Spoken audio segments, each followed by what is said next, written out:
आज देखो ये आईटी स्टॉक की प्राइस जो है वो 4,800 रुपये के अराउंड है, बट यही कंपनी आपको आने वाले टाइम में इसी कंपनी के प्राइस 10,000 तक जाते हुए देखने को मिल सकती है। And yes, we are talking about one of the well known reputated company of stock market of IT sector. And yes, we are talking about LTI Mindtree company. एंड आज के इस वीडियो में हम एलटीआई माइंडट्री कंपनी के shareholders के लिए या फिर जो भी सोच रहे हैं इस कंपनी में पैसा इन्वेस्ट करने के बारे में, उन सब लोगों के लिए आज के इस वीडियो में काफ़ी सारे इंपॉर्टेंट पॉइंट्स के ऊपर डिस्कशन करेंगे, कुछ पॉजिटिव पॉइंट्स के ऊपर डिस्कशन करेंगे, कुछ पॉइंट्स को आपने क्या कुछ ध्यान में रखना चाहिए एंड क्यों इस कंपनी को बाय करने के बारे में सोचना चाहिए। बट उन न्यूज़ के तरफ बढ़ने से पहले मेक श्योर चैनल को सब्सक्राइब करना बिल्कुल मत भूलना।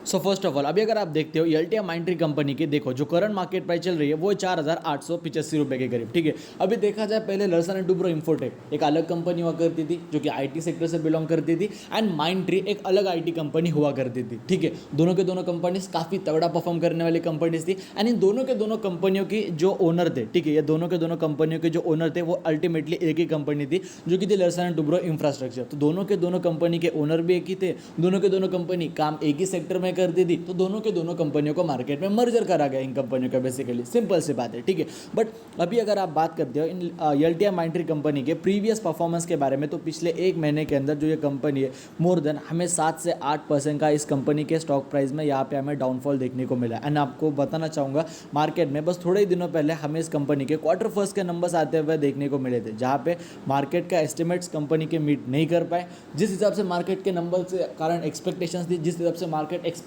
कर रहा था कंपनी के नंबर्स होने चाहिए, उस हिसाब से हमें नंबर्स आते हुए देखने को नहीं मिले। बट इट डजंट मीन कि कंपनी के प्रॉफिट्स गिर गए। भाई कंपनी के जो ओवरऑल प्रॉफिट्स है क्वार्टर फर्स्ट के रिजल्ट्स के अंदर, मोर देन कंपनी के प्रॉफिट में 4% से ज़्यादा की हमें तेज़ी ही देखने को मिली। बट स्टिल कंपनी के अंदर यहाँ पे हमें लिटिल बिट करेक्शन ही देखने को मिला। क्यों? क्योंकि मार्केट के नंबर्स के एक्सपेक्टेशन ज़्यादा थे। तो सर क्या भी ये कंपनी गलत है? क्योंकि मार्केट को लगा था कि नंबर्स कंपनी के अच्छा है, कि मार्केट कंपनी से नंबर पेश नहीं कर पाए, तो क्या हमने भी हमारे शेयर्स बेच देने चाहिए?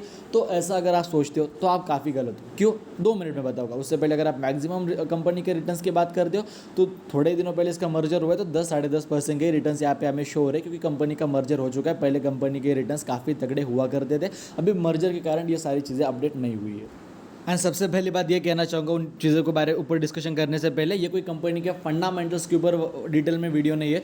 उन सारी चीज़ों के ऊपर मैंने ऑलरेडी वीडियोस बना के रखे हैं, नीचे डिस्क्रिप्शन बॉक्स में लिंक मिल जाएगी, जाके फंडामेंटल्स देखना, जहाँ पे मैंने कंपनी के रेवेन्यूज़ हो गए, प्रॉफिट्स हो गए, कंपनी के शेयर होल्डिंग पैटर्न्स हो गए, कंपनी की बैलेंस शीट हो गई वो कैसी है, कंपनी का ओवरऑल शेयर होल्डिंग पैटर्न कैसा है, कंपनी के ऊपर डेप्थ कितना है, वो सारी चीज़ें, सारी की सारी कंप्लीट चीज़ें डिटेल में मैंने डिस्कस करी है। डिस्क्रिप्शन बॉक्स में आपको नीचे लिंक मिल जाएगी। ये सारा उस ओवरव्यू वीडियो है, जिनको कंपनी के बारे में पता है उनके लिए इंपॉर्टेंट है। ठीक है, सो अभी देखा जाए कंपनी एनुअल बेसिस पे काफ़ी तगड़ा मार्केट में परफॉर्म कर ही रही है, ये बातें देखो सबको पता है। बट हियर पॉइंट इसकी, तो कंपनी के नंबर्स अच्छे नहीं आए तो क्या हमने इसे बेच देना चाहिए? तो देखो भाई, बिल्कुल भी नहीं।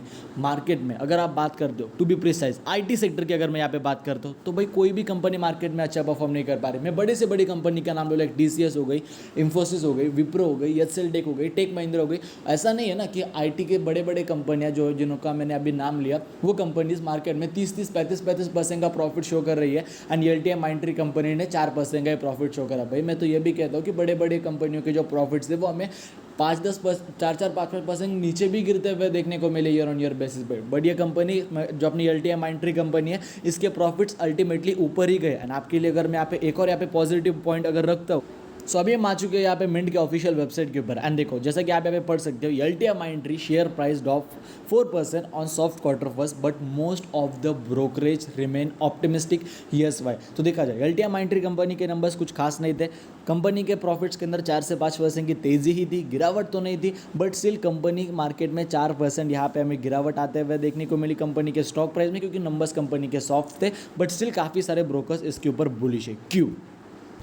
जैसा कि आप यहाँ पे देख सकते हो, Mindtree share fell 4% on a day after the company reported the weaker than expected quarter first result despite the software number. Several brokerage firm maintain their buy recommendation on this stock. ठीक है, तो फिर भी company के अंदर बड़े बड़े जो ब्रोकर्स है वो इन कंपनियों के अंदर बाय करने की ही रिकमेंडेशन दे रहे हैं। इस सारे के सारे ब्रोकर इस कंपनी के ऊपर ऑप्टिमिस्टिक है। सो डेफिनेटली ये ब्रोकर्स के लिए, सॉरी इन्वेस्टर्स के लिए ये काफ़ी बढ़िया बात। एंड बड़े बड़े एनालिस्ट का, बड़े बड़े ब्रोकर्स का इस कंपनी के ऊपर यहाँ पे हमें सारी चीज़ें ट्रस्ट शो करती है कि भाई क्या लेवल का है। ठीक है, बाकी देखो चीज़ें आपके ऊपर डिपेंड करती है, मेरा बताना काम है, डिसीजन लेना देखो आपका काम है कि आपको क्या लगता है, कैसे आपके थॉट प्रोसेस है इस कंपनी के ऊपर, कैसा कुछ आपका ट्रस्ट प्रोसेस है इस कंपनी के ऊपर।